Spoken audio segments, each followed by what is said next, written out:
Hey everyone, welcome to Locked On Lakers for Thursday. Brian Kamenetsky, Andy Kamenetsky, joined today by a very special guest. We're talking JJ Redick and maybe a little F Boston. How about a little F Boston? We'll get to it next.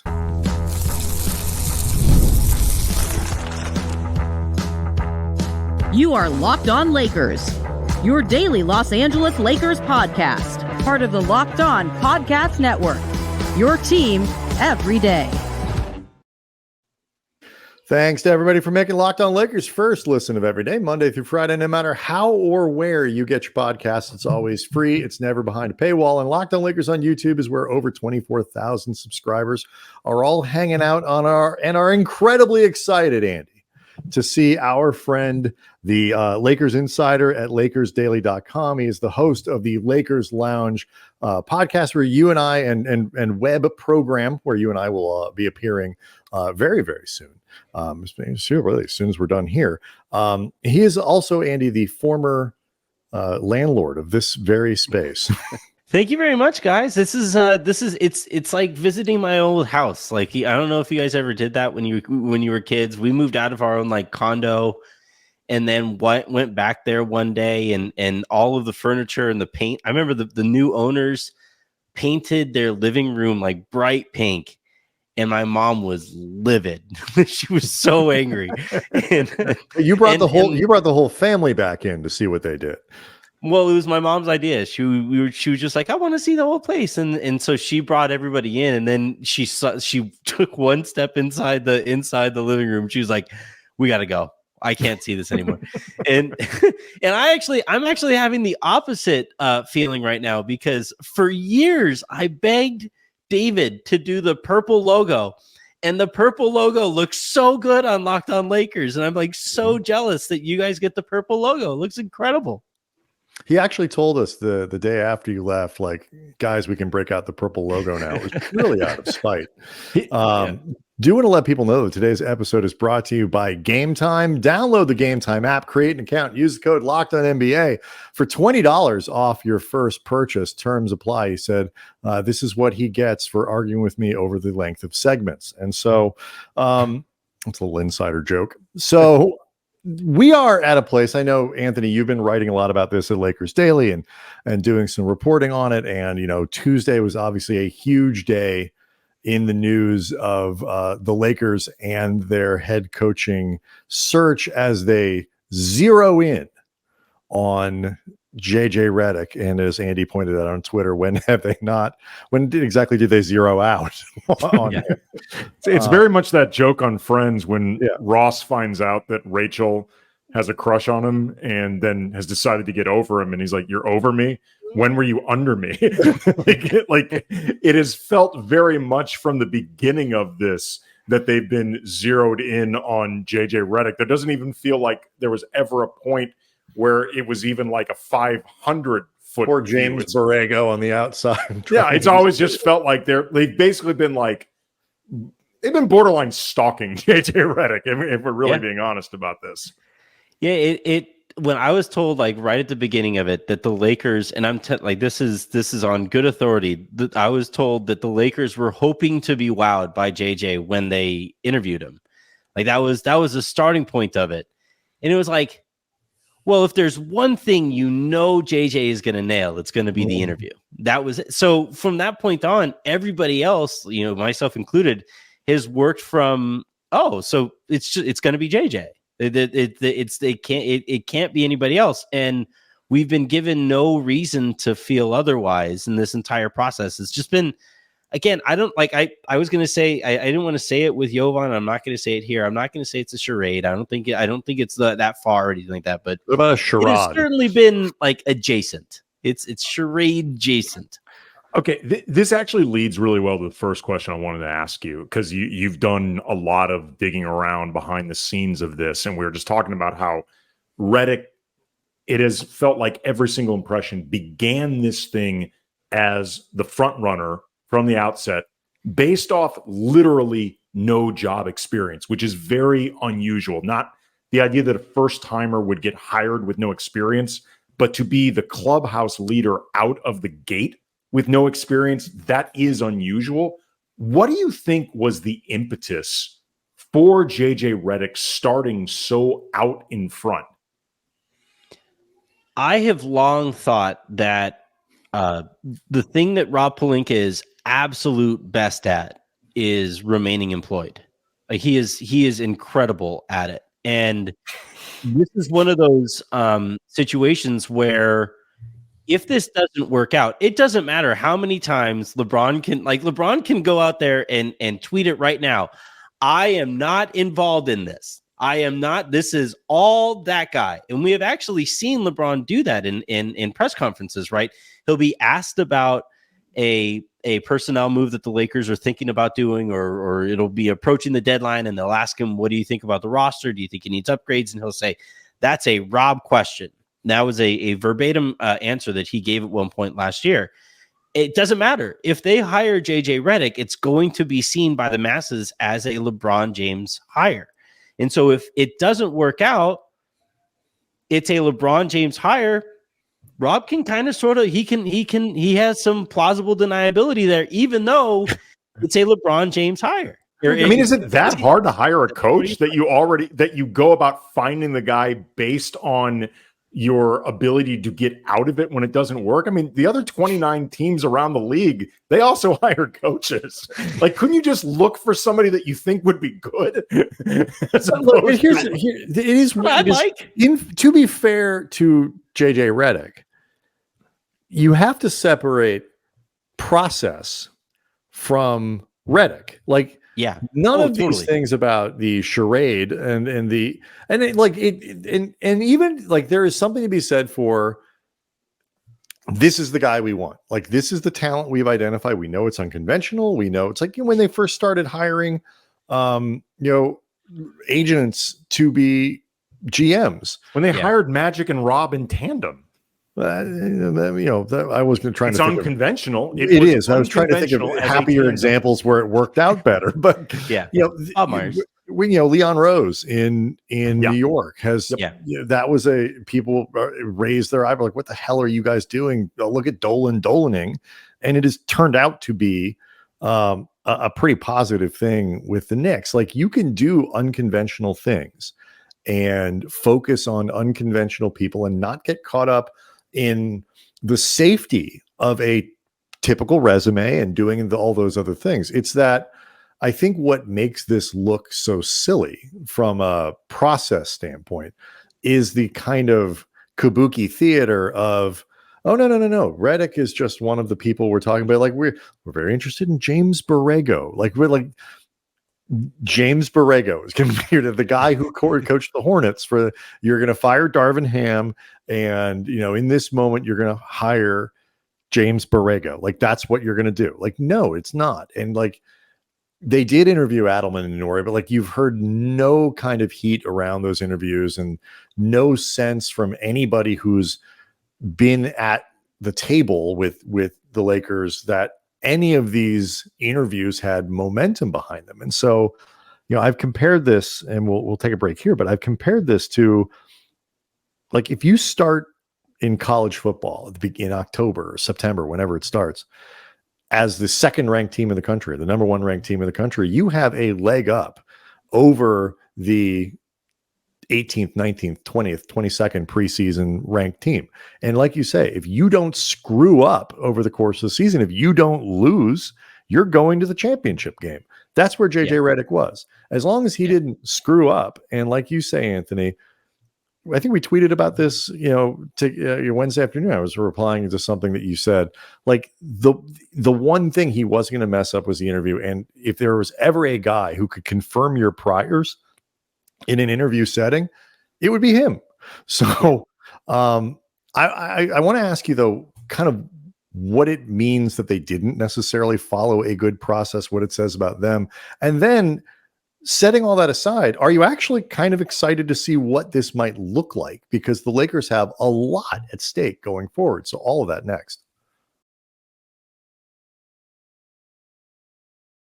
Locked On Lakers is brought to you by Game Time. And when I was about 12 years old, I wanted to see the Police. They're on the Synchronicity Tour. It was probably the biggest tour in the world. The Police were probably the biggest band in the world. And I could not get seats. But at the time, I was like, you know what? No big deal. I will just catch the Police on the next tour. Well, there was no next tour. They broke up. They couldn't stand each other. When it comes to a concert you want to see, Carpe Diem. Don't miss out. And it's why I love Game Time. It's the fast and easy way to buy tickets for all the sports, music, comedy shows, and theater near you with killer deals on last-minute tickets and the best price guarantee. You can stop stressing over the tickets. Start getting hyped for the fun. They've got flash deals where you can save even more with exclusive in-app deals on select seats ahead of the game or the event. And the Game Time guarantee means you will always get the best price. If you find tickets in the same section or row for less, Game Time credits you 110% of the difference. It's the fastest growing ticketing app in the country for a reason. So get those tickets stress-free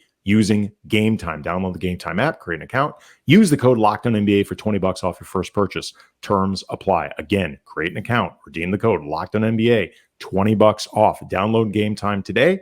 Last minute tickets, lowest price guaranteed. Among my favorite things about this, probably my favorite thing of all of it, Anthony, in all the reporting around the Lakers coaching, and I put it in air quotes, search, is the list of like things the Lakers are looking for. And you're familiar with it, Anthony. They want a guy who will relentlessly game plan. They want someone who can be their coach and succeed now, but also in the future. They want someone who will bring a system and organization and discipline and all of the, like, these things that are like the most obvious and it's tech bro stuff. Yes, to the point of being meaningless. Mm-hmm. And like, of course, you want a coach that you could be your really successful coach now, but can also be your coach in 5 or 6 years. Who wants to fire their coach every 3 years? The Lakers do it, but that's not what they're probably trying to do. With that in mind, do you actually think that JJ Redick has a decent chance, particularly in the very near term, because that's what matters today, to be a successful coach in the NBA? Well, that's one of the things in my pre-write for whenever this gets leaked officially or it's announced officially or whatever. One of the things that I wrote is the Lakers need to find a way to define success beyond the whole mantra of championship or bust. Championship or bust sounds great if it, like, to us and to fans, right? Because to fans, it's an extension of Mamba mentality, and it's like, it's this defining characteristic of the Lakers. The Lakers basically invented rings culture, and that's fine if you're going to live up to it all the time with everything that you're doing. But the Lakers haven't, right? They've done, and every team is going to do a lot more busting than championshiping. Like that's just how sports go. And like with JJ, like they need to figure out, okay, what are we going to actually consider a success over the last 2 years of LeBron James's tenure? And then after LeBron's retired or leaves or however, how are you going to define the rebuild's success year by year by year by year?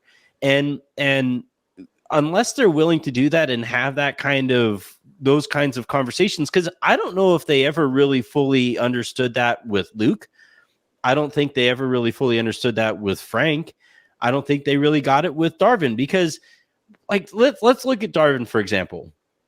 Darvin is not, I'm obviously not the biggest fan of Darvin Ham's coaching. Clearly, like, you guys, anybody who follows me on Twitter or listens to my show, I didn't pick up on that actually. Yeah. Most of the season, I was surprised that you were so happy when he was let go. But what's the subtlety in the way you talked about this, Anthony? It's true. It's true. That's the thing that I'm the best at, is subtlety, really. But with Darvin, the guy goes to a Western Conference Finals in his first year, and that year began with Russell Westbrook on the team. That's a miracle in and of itself that should have probably bought him more than one season. The following season, they wind up winning more games than the previous year in the regular season, and they were playing decent basketball. They just happened to run up against the one team that they just can't beat in the playoffs, in the Denver Nuggets. And, like, for me, the Lakers all year, and Rob Pelinka and Jeannie Buss specifically had Darvin Ham's back all year, and they fired him anyway. And I just don't know how they're defining success here. And so with JJ, if they're saying, okay, we want him to be the coach after LeBron too, does that mean there's nothing he can do to get fired in the first couple of years? Because I don't know. I don't know how any of this is working. Anthony, if he doesn't want to get fired, he should become GM. That's not going to work when you're a coach. Yeah. Well, I mean, it's when you mention that idea of championship or bust, championship should always be the goal. Like, it's fine if that's the goal every year. It's the goal for every single team. It's the goal, or unless you're a team that is outwardly tanking, I will say, like, unless you're a team that is just in just naked rebuild mode. The goal is always a championship, and that's fine. But the baseline can't be championship, because the reality is you can't win one every year. That's just not how the world works. Even like when the Lakers during the 80s, it seemed like they were in the finals every single year. They didn't win it every single year, and they were a literal dynasty. And the reason I say this is important is the standard should always be, are we building towards a championship? Are we creating a process that will get us there? And it feels like the Lakers are, and this gets back to why the dissatisfaction can grow quickly for Frank Vogel, or the dissatisfaction with Darvin Ham, or the willingness to let both of them go, is they don't ever seem interested in steps. They want it to be as championship ready as possible at all times, even if you're not actually close to a championship. They want to treat it that way. And then you're basically deeming failure when you really weren't in a position to succeed in the first place, like by your standard. Getting back to the original thing Brian asked you about, my concern with Redick, beyond the fact that he's just a blank slate, is are they in a position to actually help develop Redick into the Riley they're apparently imagining him as? How could you say that they are? I mean, well, because let's look at their previous, and actually this was going to be one of the topics that we were going to hit on part B of this conversation on the show. So I'll have to make that up when we get there. But like, one of the things that I've been thinking about a lot on this specifically is their recent track record, where Luke Walton never really took a step forward in his development as a head coach. I thought he entered at a certain level and he exited at a certain level. Frank Vogel was already kind of he'd already been around, so like I'm not really considering him a part of this. Darvin Ham, right? I would maybe argue he even took a step back. Darvin got worse this year than he was in his first. In his second year, and so it's like, where's the track record of that development that we could build off of and have confidence from? It's kind of like every time the Spurs draft anybody, everybody walks away from it like, gosh darn it, they got that guy. And the reason that you walk away angry because they got that guy is because they have that track record of developing that guy. They know how to get. When they got Wemby, it was like, oh, cool.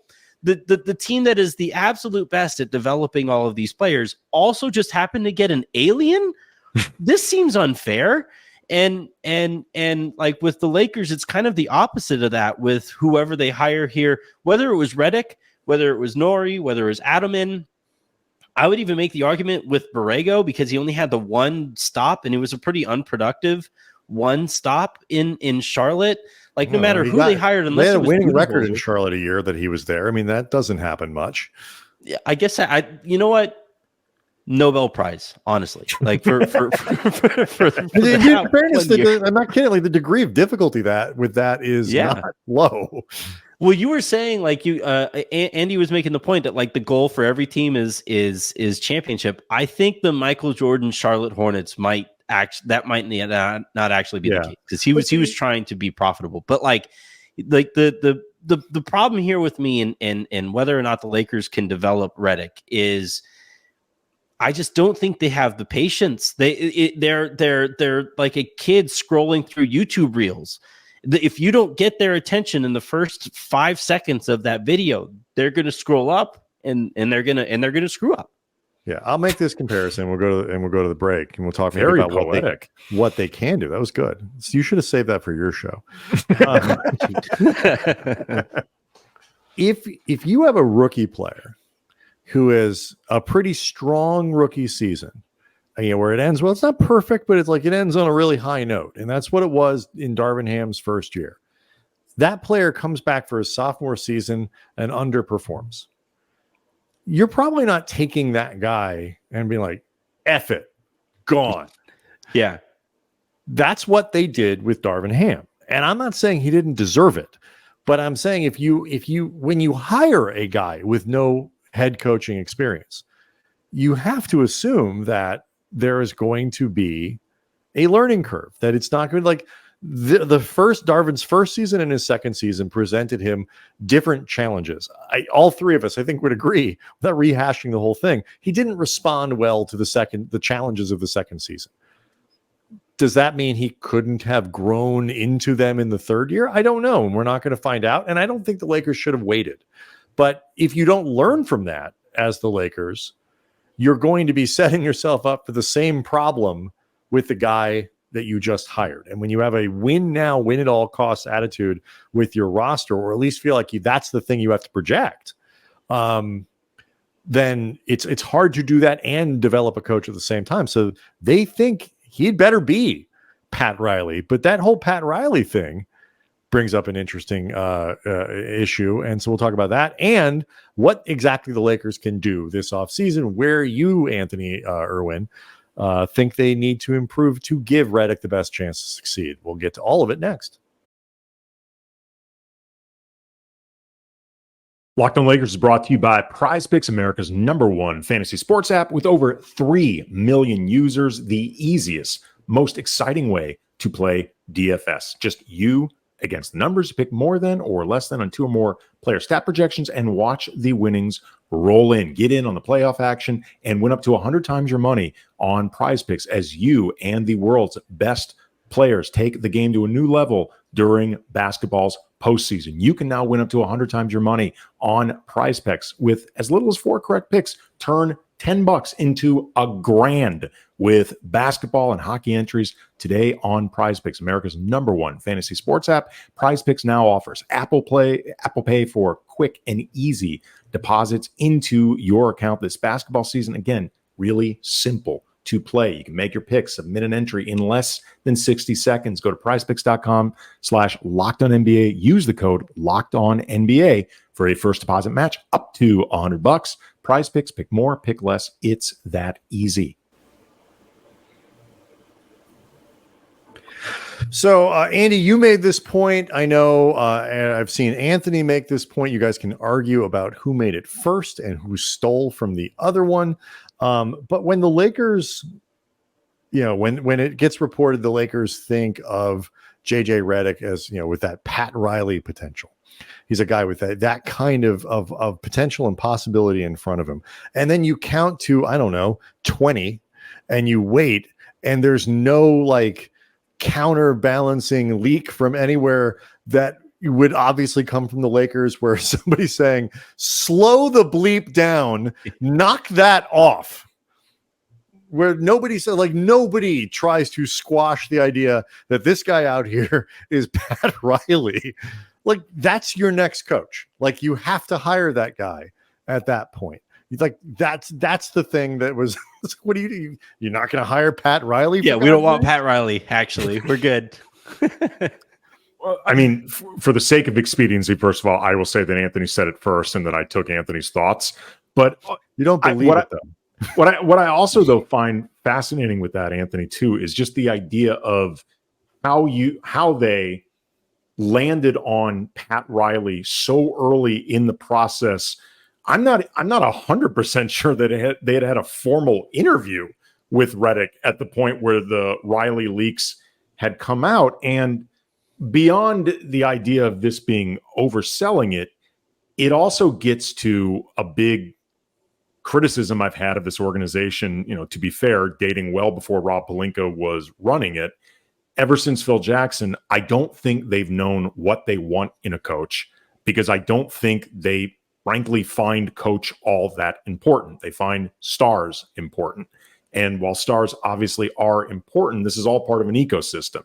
And I think in a lot of ways, the fact that they don't find that detail of coach important, it hurts their ability to find what they want. But I think it also, just kind of carrying on what we talked about before, it hurts their ability to just build and land on what they want broadly, like to create the thing that they want as a team and a franchise. Yeah, I think you see this a lot actually, where some of these new owners step in and they win a championship with some of the bones that were the house had good bones. They bought the house and then like they flipped the house and was like, oh wow, that was super easy. I can do that everywhere.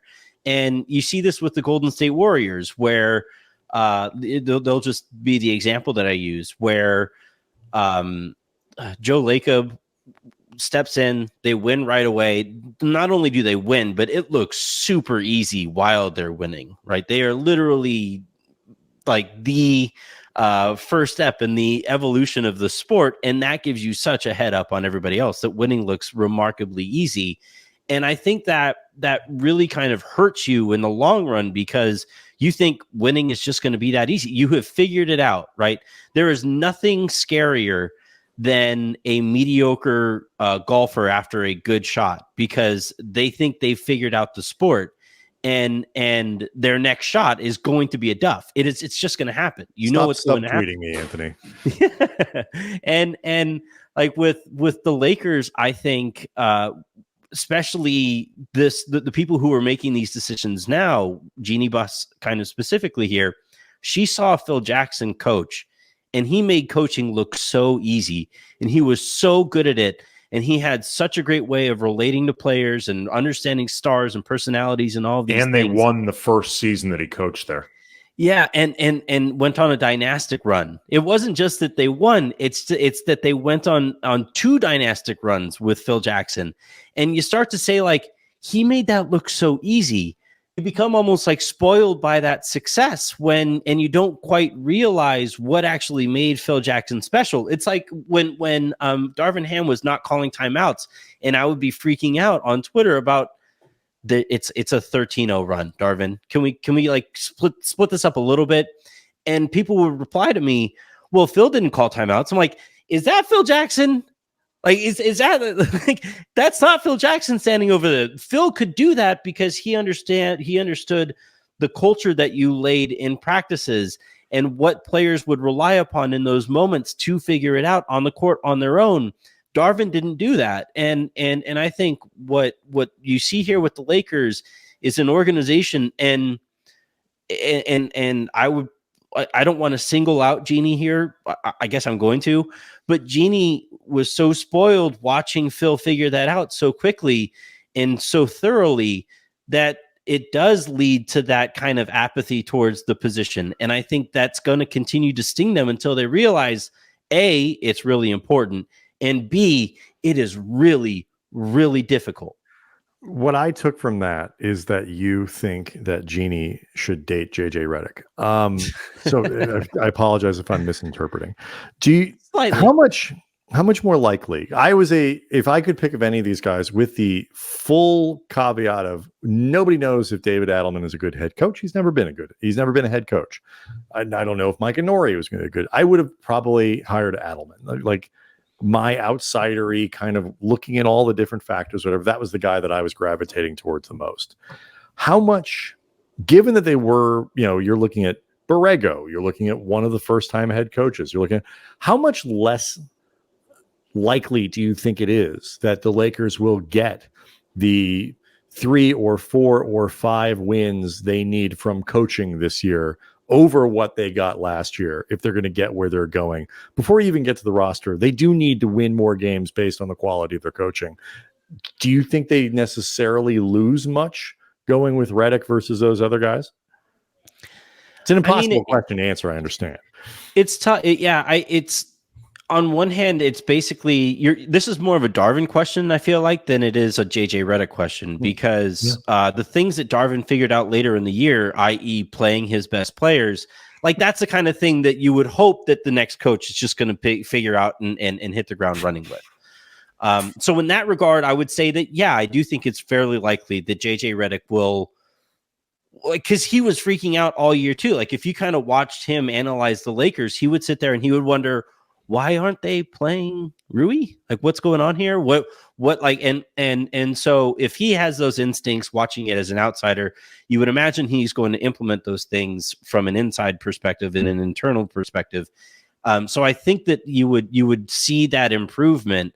I think an even more important question is whether that improvement is going to be enough in a much tougher Western Conference next year. Yeah, I mean, we only have a few minutes left, but sort of if you had to summarize the things that you are looking for this offseason to make sure that the roster puts Redick or whoever they might end up hiring. It's not over yet. They are it could be, still Andy, I still have faith you're going to get this job, Andy. You got this. For the sake of argument, if they're interested in podcasters. Devil's advocate, let's just say they hire JJ Redick. Andy's interview could be no less consequential than Mike and Nori's was. Right. What type of moves do you think they need to make this offseason to put Redick in the best possible position to succeed? Jovan said this on my show, and I haven't been able to let go of the idea, but I really like the idea of bringing Stan Van Gundy onto the staff. Like, I really love the idea. If there is nobody with more experience who would be more readily available and interested in helping JJ Redick than Stan would. I know that they really like James Borrego, and that they're hoping he's going to be the associate head coach or a second assistant or whatever title that they want to give him. But I think, first and foremost, you have to surround JJ with all kinds of actual experience. And I know Terry Stotts' name has come up a couple times, and Scott Brooks' name has come up a couple times. So they're certainly interested in bringing on more former head coach experience onto that staff. But, part of the reason that I also like Van Gundy is he has failed like spectacularly in a position that he was not prepared for. And that experience because he was one of those coaches that they made coach and GM. And I think he was the last one. And when you fail that spectacularly, that the rest of the league is like, oh, we're never doing that ever again. That's the kind of experience that I think would really kind of ground JJ for this kind of a gig. And I like that idea. In terms of the roster, I know that Chris Paul is. I'm not particularly fond of Chris Paul as a player. I've all of these things, but he has experience playing with JJ Redick. He has a friendship with LeBron James that dates back years. He's a voice in the locker room who could hold LeBron accountable in ways that like Boogie was with AD. Chris Paul could do the same thing there. I think you really have to make a concerted and cognizant effort from the very moment JJ walks into that building of prioritizing experience, not just on the coaching staff, but throughout the organization. Also hire a shooting coach, please. Like just for my own, for my own sanity, just try it out. See how it goes. He is Anthony Irwin. He is the Lakers insider at LakersDaily.com. He is the host of the Lakers Lounge, where Andy and I will be wandering over, assuming they let us past the velvet rope momentarily. We will do this again before like the season gets all going, like once they have a team and stuff. And, after they've hired their coach, like, 'cause it's not over yet. Andy, you got this. Locked on Lakers on YouTube is where you can go hang out with over 24,000 subscribers. Leave us questions, leave us comments. We read them every day and we use them on the show, except when we're talking to Anthony. We'll see you all tomorrow.